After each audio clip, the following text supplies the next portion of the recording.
atasnya terdapat sebuah telur. John mengangkat telur, disentuhnya dengan pelan. Telur itu malah retak, keluar seekor kura-kura kecil. Dia meletakkan kura-kura itu di telapak tangannya. Mata hitamnya kelihatan sangat hidup. Berbeda dengan kura-kura lainnya, bagian perutnya terdapat garis merah. John sangat menyukainya. Dia membawa permata dan kura-kura itu ke rumahnya, bahkan memberi nama pada kura-kura itu. Malam hari John tidur di samping kura-kura itu. Keesokan hari dia melihat kura-kura itu sudah membesar.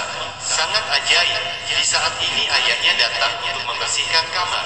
John segera menutupi kura-kura dengan selimut, bahkan berbohong kepada ayahnya. Pihak sekolah mewajibkan mereka membersihkan kamar sendiri. Ayahnya ingin mencuci selimut. John ingin menghentikannya. Dia segera mengambil kembali selimut, malah tidak melihat kura-kura itu. Di saat ini John melihat kura-kura itu terbang di belakang ayahnya. John sangat terkejut. Di saat ini tetangganya Jenny sedang membuka jendela. Terkejut karena melihat kura-kura itu.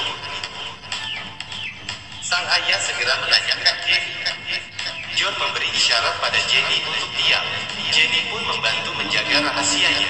Setelah ayahnya keluar, John mengeluarkan kura-kura itu dan heran melihatnya terbang. John berencana melepaskannya ke lautan.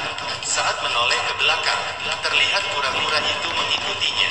Agar tidak diikuti, John bersembunyi di sebuah rumah.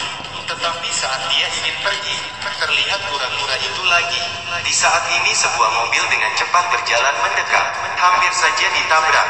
John berlari menolong kura-kura itu. Karena kasihan, John membawanya pulang lagi.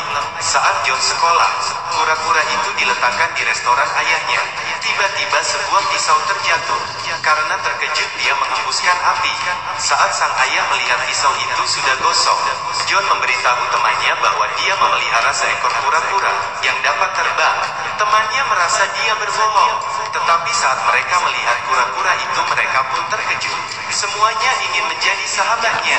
Jenny memeriksa dari berbagai data. Kura-kura yang dapat terbang dan menghembuskan api itu bernama Carmela. Ceritanya dimulai dari musibah 30 tahun lalu. 3 monster sedang menyerang manusia. Di saat semuanya mulai putus asa, seekor kura-kura yang dapat menghembuskan api muncul, yaitu Carmela yang legendaris. Dia bertarung dengan monster. Carmela diserang hingga kalah.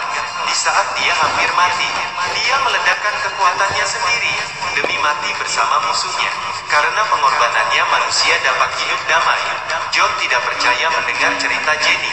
Kura-kura yang kecil ini mana mungkin adalah Carmela. Tak menyangka malam itu kura-kura itu bertumbuh hingga 1 meter. John bingung karena tidak dapat menyembunyikannya lagi. Dia segera meminta bantuan temannya. Mereka memindahkan kura-kura ke sebuah rumah kayu di tepi pantai.